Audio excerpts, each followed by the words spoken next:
Roque was invited by the squad committee. And Attorney Harry Roque sent a letter dated August 13, 2024, addressed to the Honorable Chairman, Robert Ace Barbers. Yours true. Are you the lead chairman? Informing Chair Barbers that he will not be able to participate in the said meeting due to a conflict with the previously scheduled court hearing before the Regional Trial Court of Manila on 16 August 2024, the same date of our Quad Committee hearing. I have here a copy of that particular letter. Mr. Chair, we have also in receipt here a copy of certification from Attorney Jennifer H. de la Cruz, Buendia, Clerk of Court and ex officio Sheriff of Manila, RTC Manila, stating that Attorney Harry Roque has no hearing on August 16 and did not appear in the courts of Manila on said date. Mr. Chair, I hate to say it, but clearly, Attorney Harry Roque, our former secretary, and my former professor, law professor, lied to this committee. And that amounts actually to disrespect on the members of the committee, which is contemptible under Section 11E of the Rules of the House of Representatives on inquiries in aid of legislation. I therefore move, Mr. Chair, that Attorney Harry Roque be cited for contempt for disrespecting the members of this committee when he lied in order to evade attending the hearing of this committee where he was invited. So move, Mr. Chair.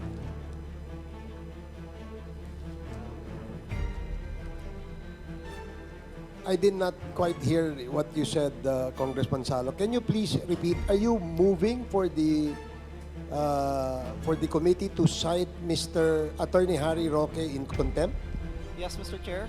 Pursuant to Section 11E of the Rules of the House of Representatives in aid of legislation.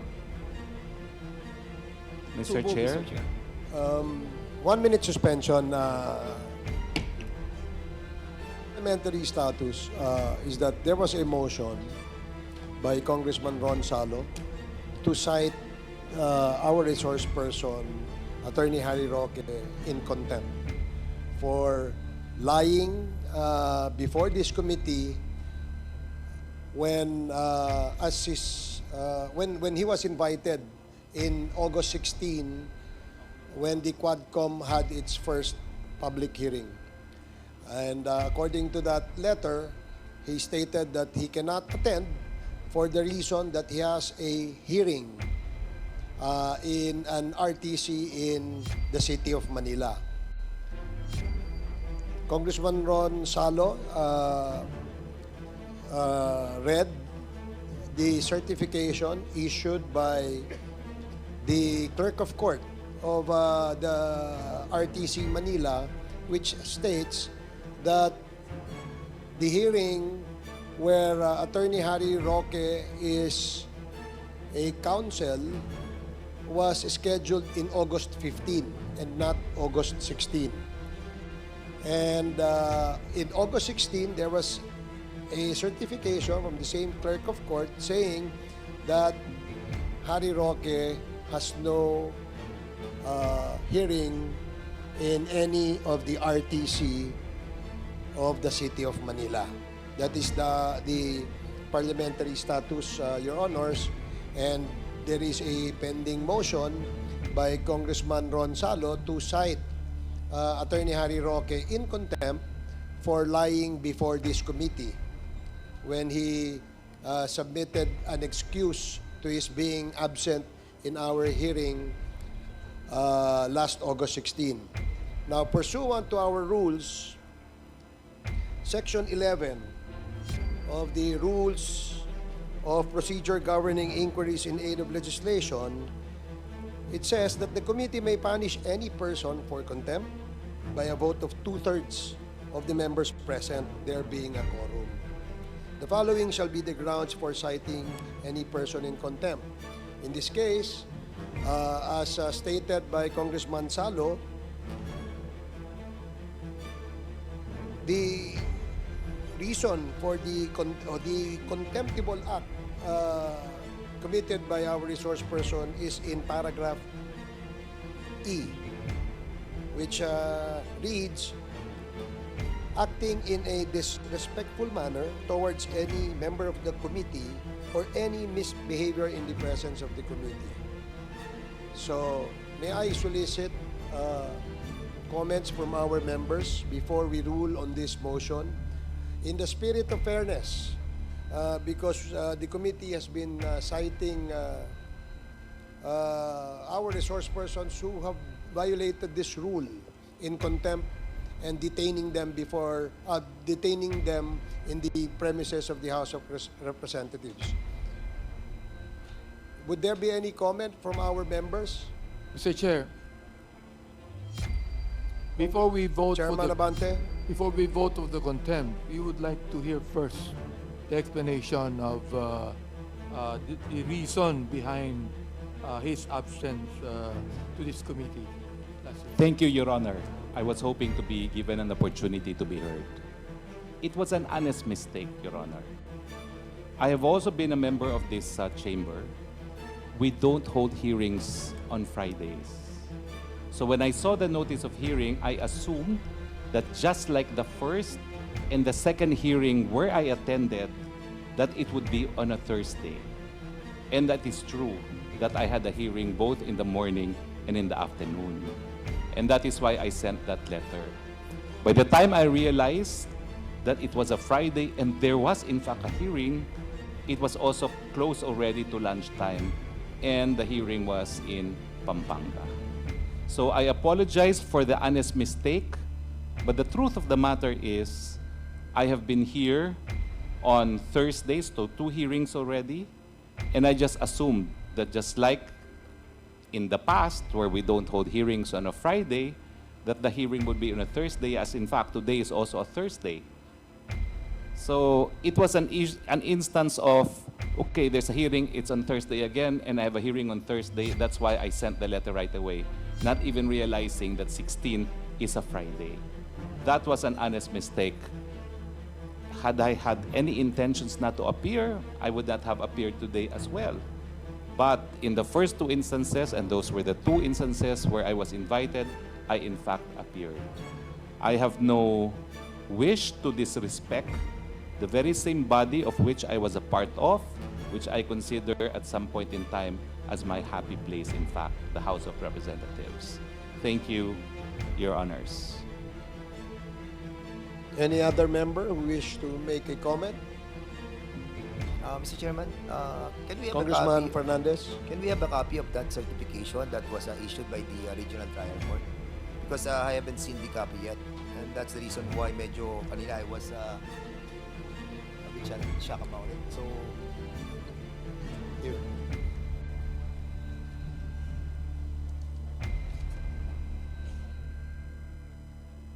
So while Congressman Fernandez is still reading the certification, Mr. Chair, Congressman Mr. Chair. Abante. I'd like to ask Secretary Roque, what is the reason for your apology? Well, it was really an honest mistake, Your So Honor. you're apologizing not for your absence, but for an honest mistake. It was an honest mistake, Your Honor, because I've been here every Thursday. And as a former member of this chamber, as a former employee of this chamber, I know that in the regular course of business, we don't really have hearings on Fridays. In fact, even if you call the trunk line of the House of Representatives on a Friday, no one will answer. That has always been the policy, no? So when I saw the notice of hearing, I really thought it was also on a Thursday, like the first 2 hearings where I attended. That is why I apologize for the honest mistake. Mr. Chair. Congressman Acop, and then Congressman Paduano, and then Congressman Fernandez. Congressman Acop, you're recognized. Thank you, Mr. Chair. Attorney Roque, nag-assume po kayo na mali, di po ba? Nagkamali po. Kaya nga, yung assumption nyo mali.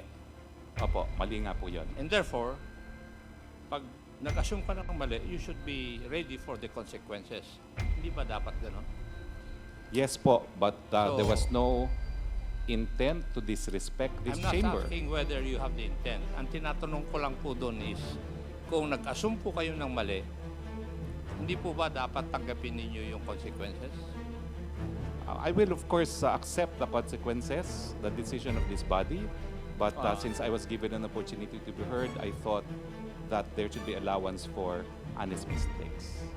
Kasi, pagpasensya mo na ako. Kasi ako, I know that you have been practicing as a lawyer for a long time. Di po ba? Yes, Your Honor. And as a practicing lawyer, lahat po ng schedule ninyo nakalagay. For example, for the week, kung ano ang hearing mo for the week, ano yung appointment mo, nakalagay po. Di po ba? Totoo po yun.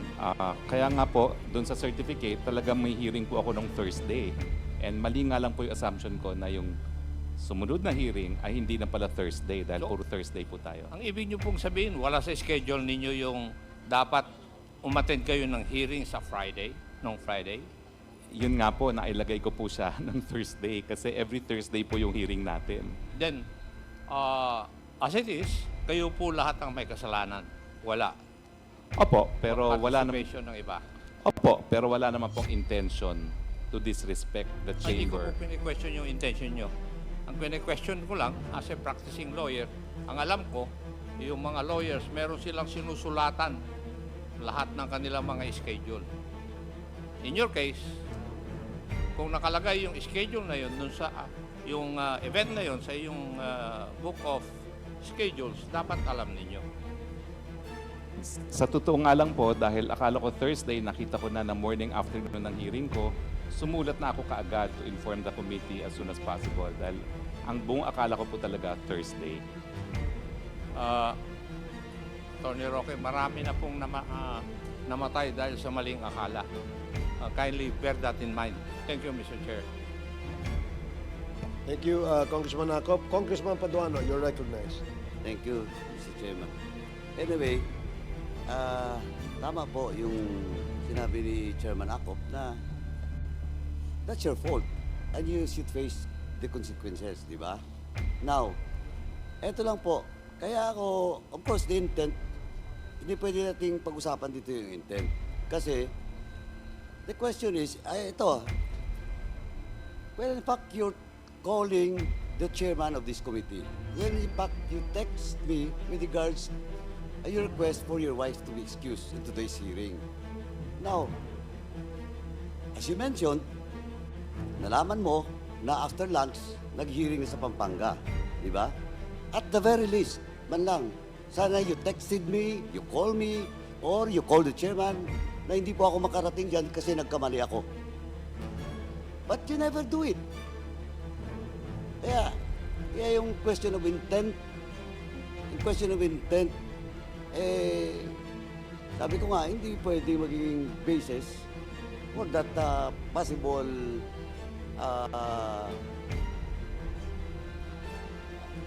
contempt, no?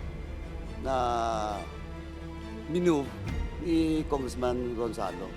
Kaya ako, ang ano ko lang dito is supposedly, at the very least, again, you have texted or called us. If not me, you called Chairman Abante. Well, in fact, on that request, you called Chairman Barbers. But you never do it. So, ako, Mr. Chairman, I joined the motion of the first motion of Congressman Salo. Thank you, Mr. Chairman. Thank you, Congressman Paduano. Mr. Chair. Congressman Fernandez. Congressman Abante. Mr. Chair, the fact that Secretary Roque appeared with us today and apologized to the committee at sinabi po ni Congressman Acop kung nagkamali siya, sinabi naman po nagkamali siya, I'd like to ask that we hold in abeyance the motion until such time that all of us would jointly actually join the motion of Congressman Salo. Also, I'd like to open this debate to any member of the committee to say something about this, Mr. Chair. Thank you, Chair. Congressman Abante. Congressman Joel Chua, you're recognized. Thank you, Mr. Chair. Mr. Chair, gusto ko lang pong tanongin si Attorney Harry Roque. Nung sabi po ninyo kanina, it was just an honest mistake. Tama po ba? Dahil sabi po ninyo, ang akala ninyo is Thursday. So, nung Thursday po ba, nagpadala kayo agad ng notice sa amin? Or at the very least, nag-inform po kayo agad? Tuesday po, pinadala ko po. Dahil Tues- nakita ko conflict nga po sa calendar.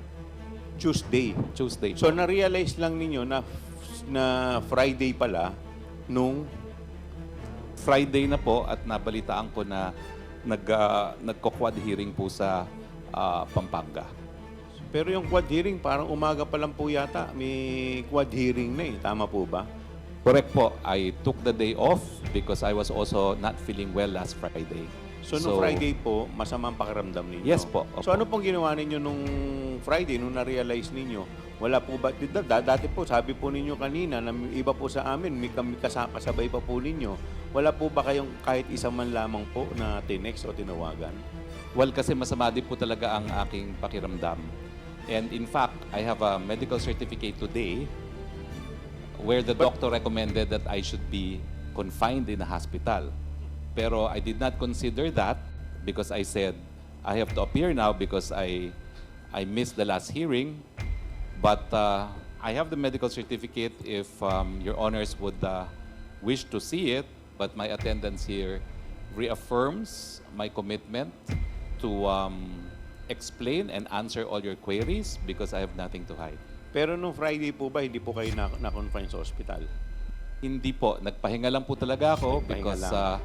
I had very strange feelings for the first time. It was an electric feeling in the neck. And I thought that by just resting, it will go away. Okay, so nung nalaman po ninyo na naghihiring na po yung Quadcom, wala rin po kayong na-text o wala rin po kayong ginawa nung araw na yon. Oh, nagpahinga lang po ako nung araw na yon. Okay, thank you po. Mr. Thank you, Chair. Congressman Chua. Congressman Fernandez, and then Congressman Yes, Arganza. thank you, Mr. Chairman. I tend to believe the statement of former Secretary Roque, but when I was reading the certification or the letter addressed to us, I noticed that there was no branch number ng Regional Trial Court of Manila. Secretary, is this something that is intentional or you're trying to mislead us in order for us not to find out? Hindi po. The name of the case is People versus Madriaga, and I appear as a private prosecutor. It is a case po for kidnapping But with ransom. that was on August 15, 2024. Yun nga po Thursday. So yun nga Yeah. po yung naisip ko na dahil Thursday po tayo as I said, wala pong... And also, hindi nailagay yung branch number ng Hindi RTC. po. Pero the certificate would, I think, attest that I was Yeah, in but, the RTC. Sa letter mo, wala yung branch number. Hindi ko po nailagay na Yeah, yan. yun ang medyo... you should have written the branch number of the RTC. But nevertheless, with your saying his apology, but you should have sent a letter or communication to all of us. We're just a phone away, and we will understand. But personally, I will leave it to the body to decide on the motion of Congressman Ron Salo. Mr. Chair. Thank you, Congressman Mr. Fernandez. Chair, can you list me to be recognized Okay. after... Congressman Arganza, and then Congressman Paul Daza. Good afternoon, Mr. Chairman. I'd like to ask the good secretary, as per your letter, at inamin niyo po kanina na honest mistake ang supposed to be Thursday na akala mong hearing natin dito po sa Kongreso. At lagi niyo na pong inuulit-ulit na you were once part of the Congress and Congress is part of the, like a second home to you before. Basically, walang nagka-question sa'yo dun sa sinasabi niyong this is part of your home or you were once part of the Congress, and we know that.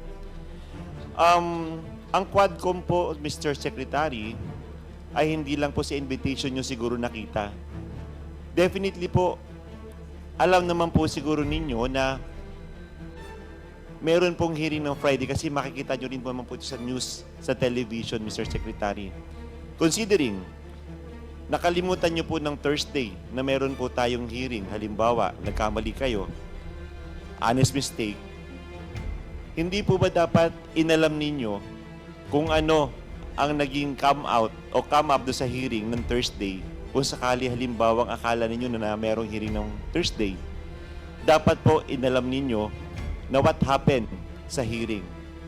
Another thing, supposed to be Friday ang ating hearing, hindi nyo po ba inalam na yung Friday po, anong nangyari nung Thursday, and then nung Friday po, chinek nyo po ang calendar ninyo. Paano nyo po ba na-receive ang invitation, Mr. Secretary?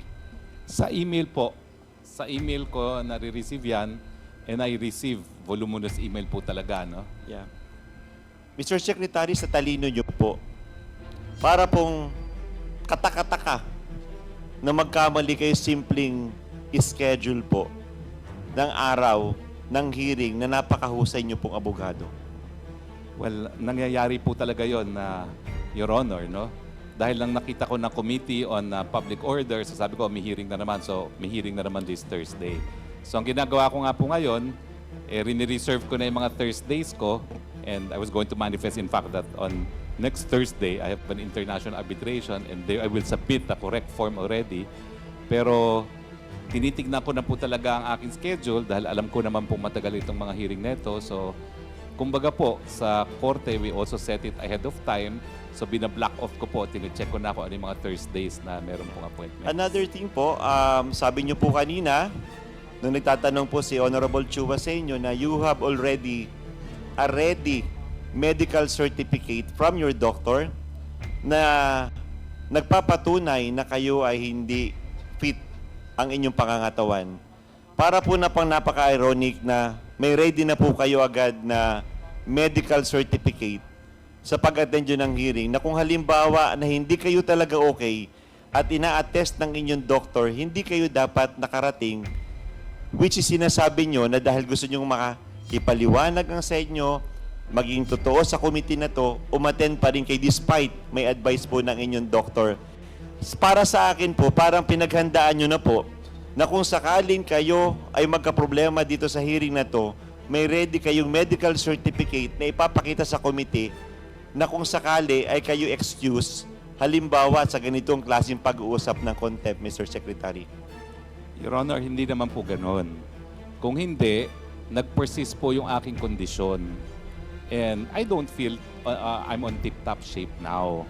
So, kaya po ako nagkonsulta talaga sa doktor din. And the advice of the doctor is, hindi na kita papauwiin because in the first place, napakabilis na iyong heartbeat and you already have a heart stent, no? Baka ka mag-collapse dyan sa house as you appear. But I explained that my wife already, who is also invited, cannot attend, so I have to go.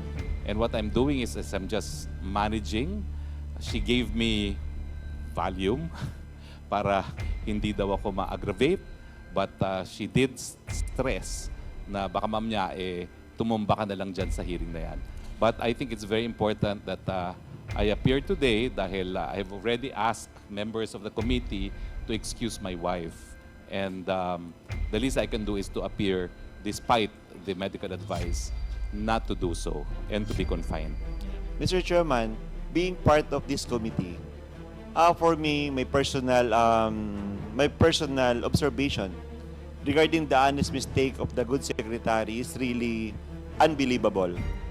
Considering na kung halimbawa na nakita niya na nagkamali siya during the Thursday na ina-assume niya na meron tayong hearing, dapat nakita na niya sa news yung hearing natin supposed to be na Thursday. Where in fact, wala naman talagang hearing. Dapat nagtaka na siya na nagtanong siya at na-check niya ang kanyang calendar na ito pala yung Friday, Mr. Secretary. Parang sa akin po, napaka-mababaw masyado yung pong kanyang dahilan, Mr. Chairman. Salamat po. Okay, thank you, Congressman Arrogancia. Next is Congressman Paul Daza. You're recognized. Good afternoon to the four chairs of the committee, my colleagues in these various committees. Good afternoon to our resource persons, and thank you for being here with us the whole day. Mr. Chair, I'd like to ask our former colleague, Secretary Roque, in the last Congress, has he ever participated as a resource person in the last Congress? Not in the last Congress po. Okay. In this Congress, first how time. many times have you been invited and how many times have you appeared? Well, I was invited for the 2 times I was here. I was absent for the 3rd, and I was invited for today. So this is my 4th invitation. Your And Honor. you've appeared, Mr. Chair, how many times in those 4 invitations? 3 times, Your 3 Honor. times. And out of respect for our colleague, I've attended many hearings, Mr. Chair. In fact, just yesterday, we suspended a budget briefing because a secretary had said that he was sick. Secretary Roque is an intelligent person. He could have actually put in his letter, he was sick. He could have put in there, he had a hearing and not put Manila. My point of view is the other way, and we could have never checked. But I think he was good faith. He actually put where the hearing was, and I'm sure he knew that could have been checked. So I'm more inclined to believe that it was an honest mistake, considering that he's here, he's appeared multiple times, and I think the biggest issues are the substance of his various resolutions. It would be counterproductive, I think, to cite him in contempt, and whatever sanction that will be, my understanding is you would be holding him. But on the same token, I'm more inclined to maybe appeal to the movement, to Congressman Salo, instead of contempt, but some sort of a reprimand. A reprimand for that mistake, which he admitted, and admitted in public. I think that weighs quite a bit. And I'd really like to move forward to the substantive issues. And I think Secretary Roque will contribute more being here than citing in contempt, which I believe will be some sort of, well, actually, that's my question, Mr. Chair. If the resource person cited in contempt, what does that really mean? Wouldn't that be counterproductive? Because I'm assuming we're gonna continue the hearing today. To respond to your query, Congressman Daza, it is pursuant to our rules on Section 11 of Rules of Procedure Governing Inquiries in Aid of Legislation, clearly states that there are several violations that a resource person may commit before this committee. And if these violations have been committed by any resource person, then a member can move for the committee to cite the resource person in contempt by a 2/3 vote consisting of a quorum. So, in this case, as clearly stated by Congressman Ron Salo, the violation, as stated in paragraph E of Section 11, which is a contemptible act, Your Honor. So that is the basis, and that is the reason why perhaps the movant has moved to cite our resource person in contempt. Yeah, thank you, Mr. Chair. My question is, if the motion is carried, what would be the sanction Okay. for this situation? Well, if the contempt is carried, what will happen is we will proceed to the next section, the Section 12. Pursuant to Section 12 of the same rules, the Section 12 titled penalties.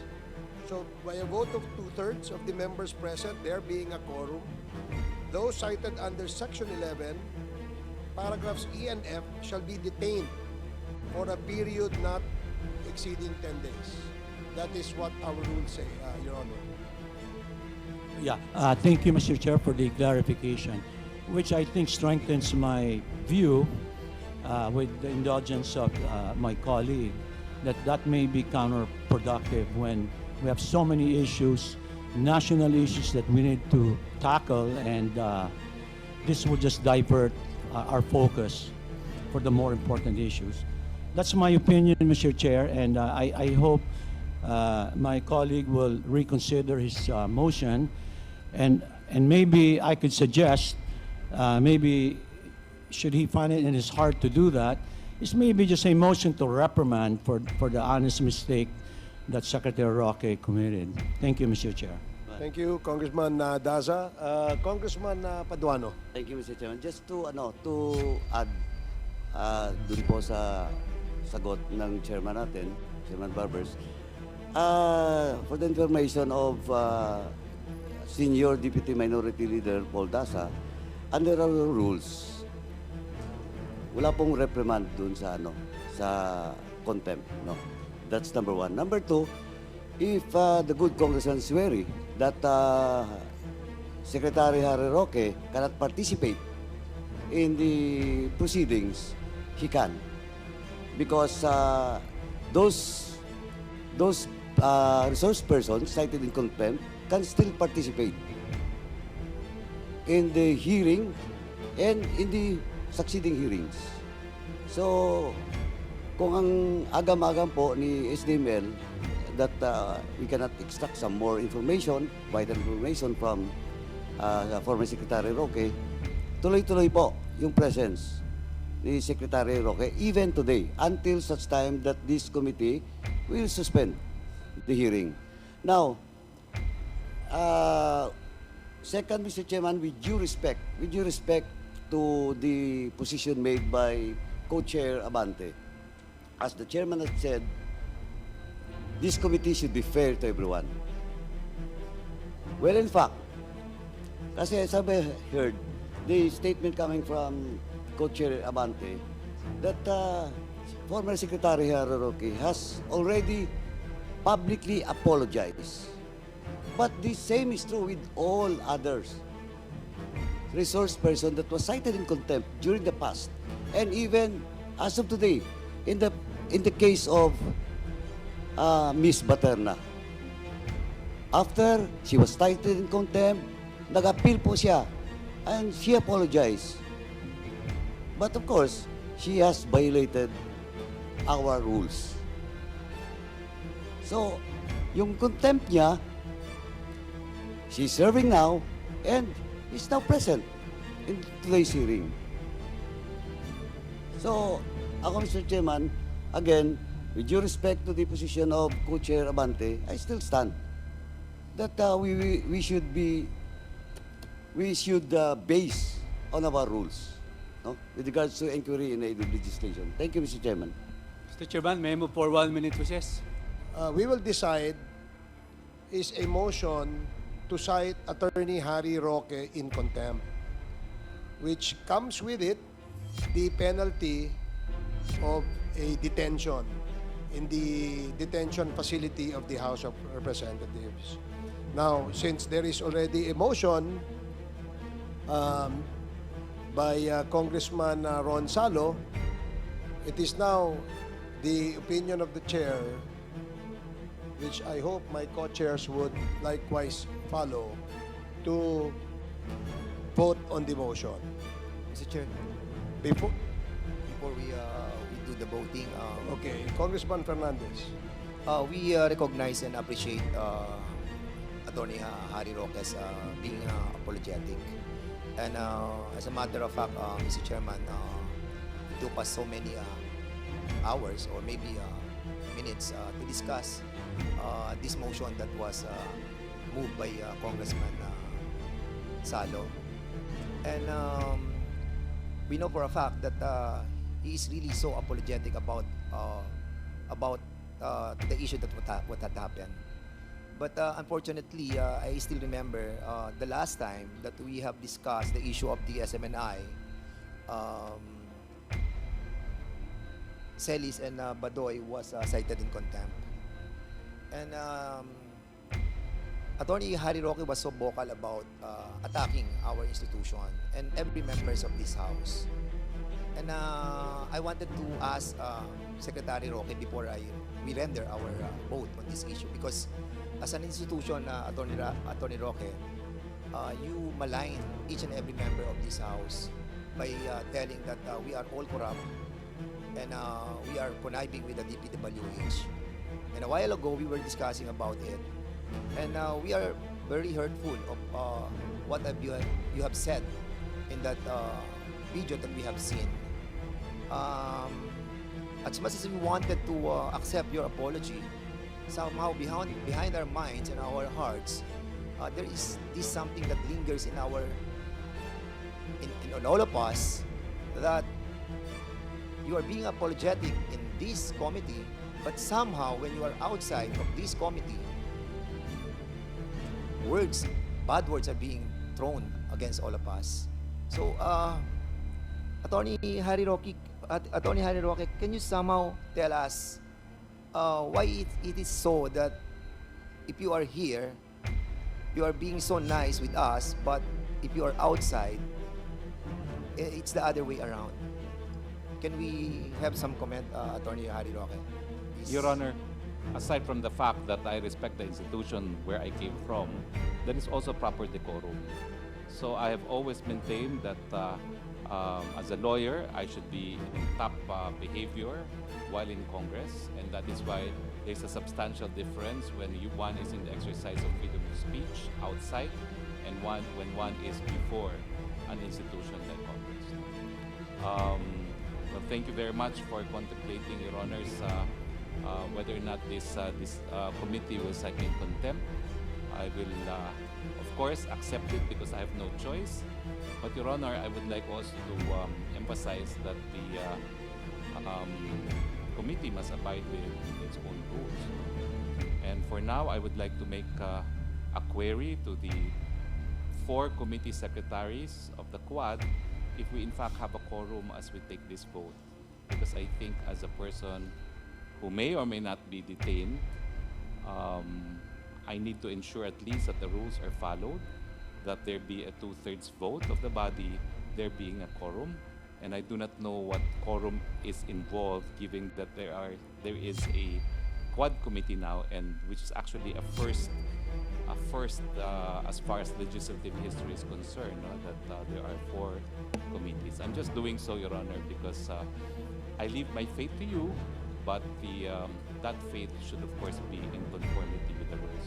But thank you very much, Your Honors. Yeah, Mr. Chair, my question, Mr. Chair. Mr. Secretary, is that are you being truthful with all your accusations against the institution and against all the congressmen when you deliver those statements after the contempt that was issued by all of us with Celis and Badoy?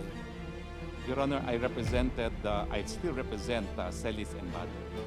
And I raised legal grounds against the contempt. I said that there was no due process because in jurisprudence, there must be a show cause order before being cited in contempt. And I also said that the exercise of freedom of expression should not be deemed to be contemptible, especially under the facts of the Celis Badoy case, because they were raising an issue of public interest.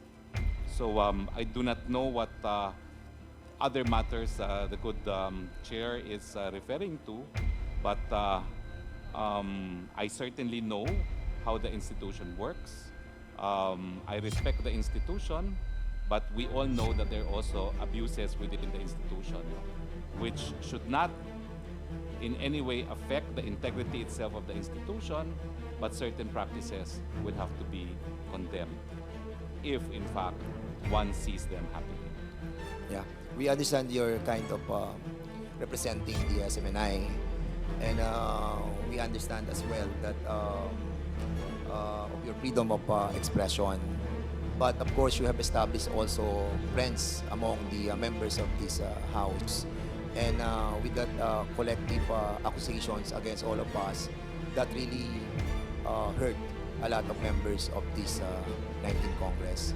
And that's the reason maybe we have a long discussion about your predicament because of that friendship that you have established in this Congress. But of course, we have to follow our rules. As what you have said a while ago, that there are certain rules that we have to follow. Painful as it may be, but you have a lot of friends in here, but we have to do our job. We hope you will understand that, Secretary Roque. Yes, Mr. Chair. I'm always guided by the fact that I'm probably one of the most heavily criticized personalities in this country. And I have to take these criticisms in stride because of the importance of freedom of expression. And I would hope that all public servants would take to heart the decision of this honorable court, of the honorable court, that public servants should not be onion-skinned. But in any case, as part of my rights as a person who may or may not be cited in contempt, may I know, Mr. Chairs, if we have a quorum at least to determine if I should be cited in contempt. And this is a first because this is a first meeting involving 4 committees, so I do not know how the quorum will be determined. Thank you, Mr. Chair. Maybe, Mr. Chairman, after this, we will be establishing if we have a quorum or none. Mr. Chair. But for the meantime, thank you, Mr. Attorney Harry Roque, for that reply. And Mr. I yield Chair. back to the chairman. Mr. Okay, Chair, may I say something for a while Before I acknowledge Congressman Abante, let me just reply to the query of Attorney Harry Roque with respect to the quorum. Mr. Chair, he has no right. He has no right whatsoever to speak of the quorum, Mr. Chair. What I'm saying is, his right is to appeal. He has no right whatsoever to ask for a quorum, Mr. Chair. I absolutely agree with you, Congressman Abante, but in response to the query of Attorney Harry Roque, kung ano yung quorum sa Quadcom. Para lang malinaw, babasahin ko ang ground rules that we all approved and adopted during the organizational meeting of the Quadcom. Quorum, the presence of a quorum in each of the committees concerned is necessary to conduct meetings of the joint committee. 1/5 of all the members of the committees concerned shall constitute a quorum. In the event that a member in one of committee is also a member of another committee or committees, the attendance of such member shall be counted in each committee to determine the presence of the quorum. So that is the reply of the chair to the query of Attorney Harry Roque. Now, Congressman Abante, please continue. Okay, Attorney Roque, I'd like to remind you that I was the one that moved to contempt Ms. Badoy, after which, as said by Congressman Fernandez, you have maligned this institution. Now, I still maintain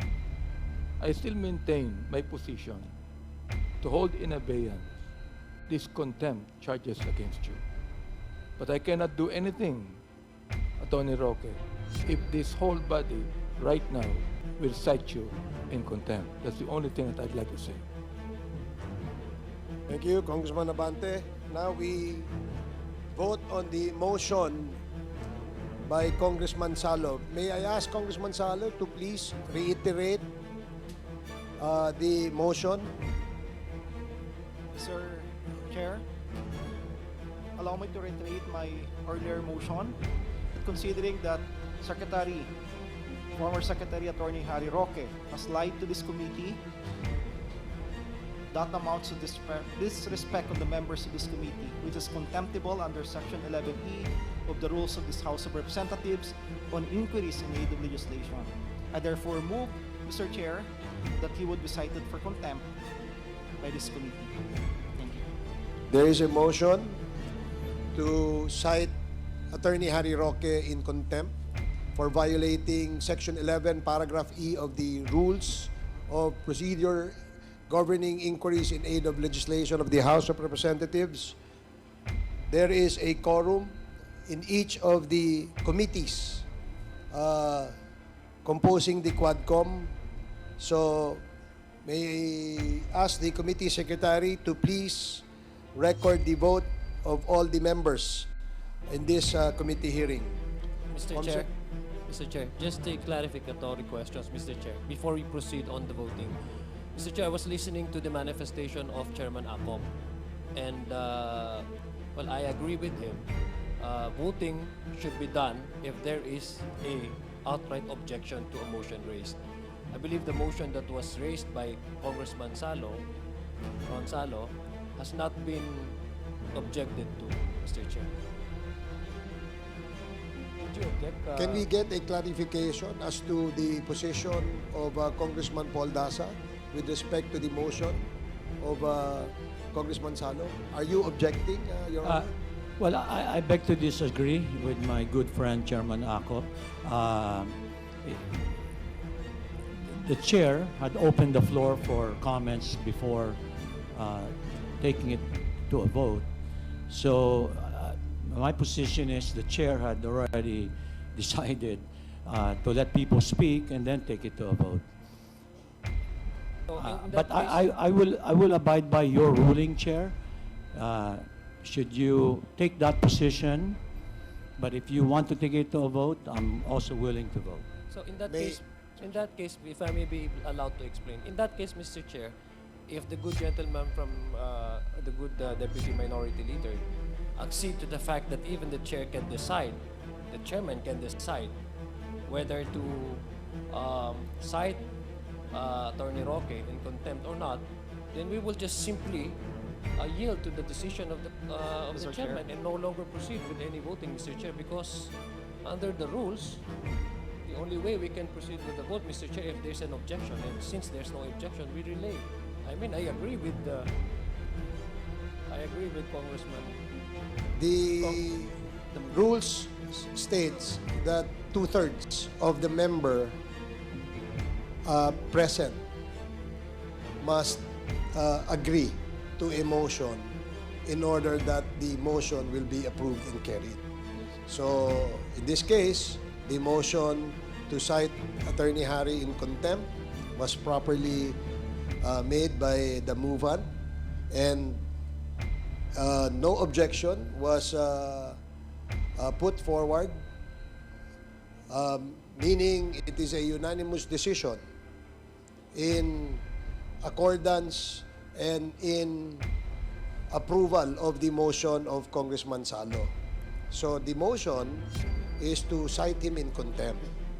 So since, again, there was no objection made by any of the member present, therefore, the ruling of the chair and the members is that Attorney Harry Roque is now cited in contempt. Okay? So, again, Mr. Chair, the Mr. Chair, just a quick manifestation. I will not be questioning your ruling. I'd just like to register my vote as a no for that motion. so isn't that an objection? Mr. Chair. Okay, it's a vote. Now, I just want Yeah, to just make for the that clear. record. I didn't want to delay it any further. I could have objected and make everybody Okay. vote. Thank you. But I wanted to give you that flexibility to immediately rule on it as requested and by Chairman Akop and Kong Okay. Adjong. Thank you. But just for the record, I would have said I voted no for that motion.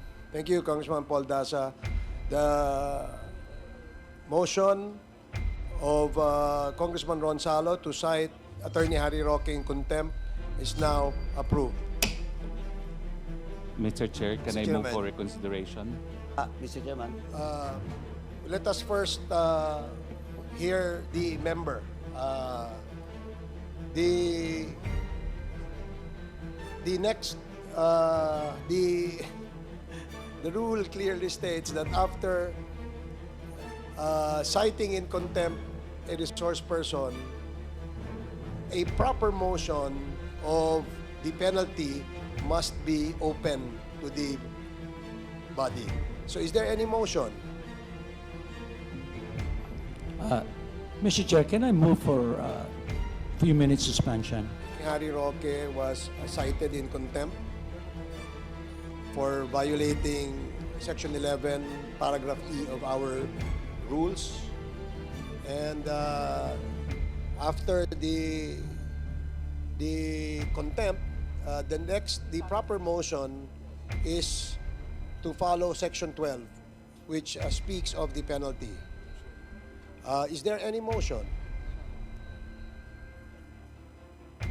Congressman Salo? Thank you very much, Mr. Chair.